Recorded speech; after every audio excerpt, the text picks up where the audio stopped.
एक शहर में एक मूची रहा करता था। मकान के ऊपर वाले हिस्से में उसकी रिहाइश थी, जबकि निचले हिस्से में उसने अपनी दुकान कायम कर रखी थी। इसी दुकान के एक कोने में उसने नए जूते बनाने के औजार रखे हुए थे। ये औजार एक छोटी सी मेज पर बड़े सलीके से रखे होते थे। मूची दिन रात खूब मेहनत करता है, लेकिन उसके बावजूद उसे इतनी आमदनी ना होती कि वो खुशहाल जिंदगी गुजार सके। यहां तक कि एक वक्त ऐसा भी आया जब मूची की तमाम जमा पूंजी भी खत्म होने को थी। अब मूची बहुत परेशान हुआ और सोचने लगा, इस मर्तबा बिल अदा करने के बाद तो उसके पास नए जूते बनाने के लिए भी रकम नहीं बचेगी। मूची का दिल काम से उचाट हो गया। वो जो जूते बना रहा था उसका चमड़ा वहीं पड़ा छोड़कर उठा था और अपने रिहाइश वाले हिस्से की तरफ चला गया। दूसरे रोज सुबह मूची नाश्ता से फारिग होकर अपनी दुकान में पहुंचा तो वो बहुत हैरान हुआ, क्योंकि कल जो चमड़ा उसने जूतों के लिए काट कर छोड़ा था उसके जूते तैयार थे और ये जूते इतने खूबसूरत थे कि मूची ने कभी इतने उम्दा जूते ना बनाए थे।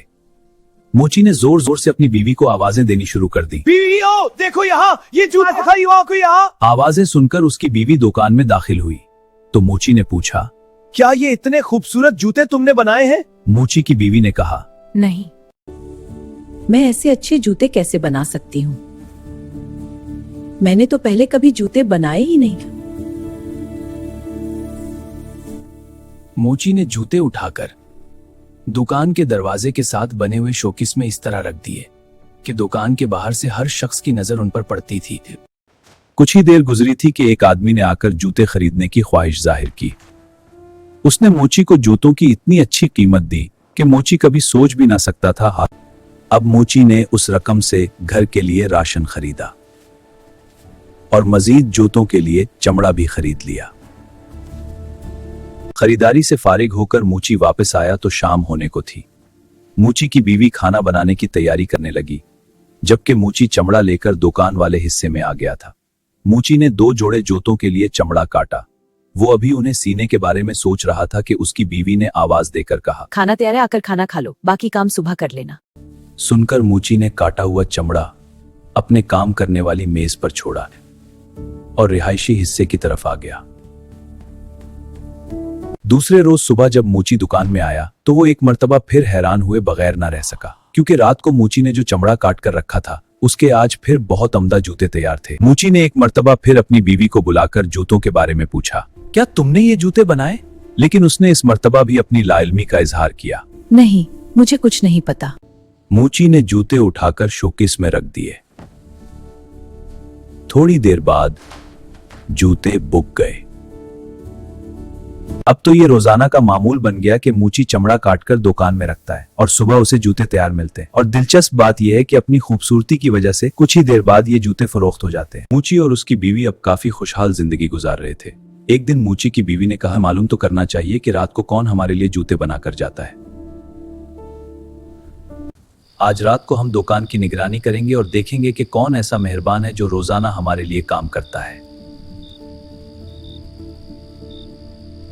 मूची और उसकी बीवी शाम होते ही कटा हुआ चमड़ा काम करने वाली मेज पर छोड़कर दुकान में रखी एक बड़ी सी अलमारी के अंदर छुपकर बैठ गए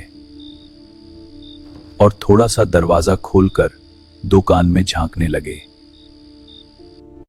आधी रात के वक्त आतिशदान की चमनी में कुछ आवाजें आती महसूस हुई।